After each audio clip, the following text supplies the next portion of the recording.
Action. 'Twas the night before Christmas, when all through the house not a creature was stirring, not even a mouse. The stockings were hung by the chimney with care, in hopes that St. Nicholas would soon be there. The children were nestled all snug in their bed, while visions of sugar plums danced in their heads.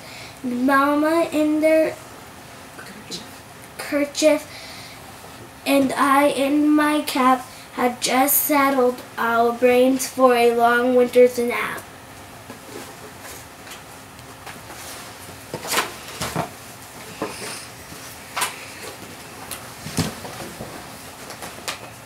Grandpa, I think it's not correct. That it. When out on the lawn there arose such a clatter, I sprang from my bed to see what was the matter. Away to the window I flew like a flash, tore open the shutters and threw up the sash. The moon on the breast of the new fallen snow gave the luster of midday to objects below. When what to my wondering eyes should appear but a miniature sleigh and 8 tiny reindeer, with a little old driver so lively and quick, I knew in a moment it must be Saint Nick. Hannah, stop.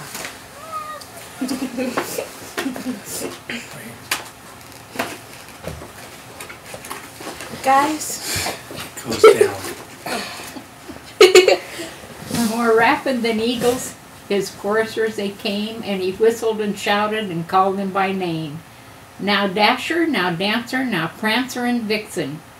On Comet, on Cupid, on Donder and Blitzen. To the top of the porch, to the top of the wall. Now dash away, dash away, dash away all. As dry leaves that before the wild hurricane fly, when they meet with an obstacle, mount to the sky. So up to the housetop the coursers they flew, with the sleigh full of toys, and St. Nicholas too. And then a twinkling I heard on the roof the prancing and pawing of each little hoof. As I drew in my head and was turning around, down the chimney St. Nicholas with a bound. He was dressed all in fur from his head to his foot, and his clothes were all tarnished with ashes and soot. A bundle of toys he had flung on his back, and he looked like a peddler just opening his pack. His eyes, how they twinkled, his dimples, how merry.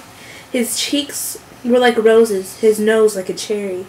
His droll little mouth was drawn up in a bow, and the beard of his chin was white as the snow.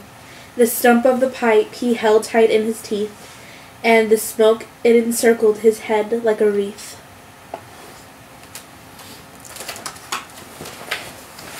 He had a broad face and a little round belly that shook when he laughed like a bowl full of jelly. He was chubby and plump, a right jolly old elf, and I laughed when I saw him, in spite of myself. A wink of his eye and a twist of his head soon gave me to know I had nothing to dread. He spoke not a word, but went straight to his work, and filled all the stockings, then turned with a jerk. And laying his finger aside of his nose, and giving a nod, up the chimney he rose.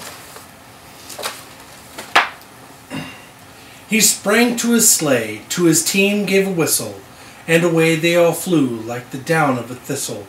But I heard him exclaim, ere he drove out of sight, "Happy Christmas to all, and to all a good night." Merry Christmas, Merry Sandra. We Christmas. love you.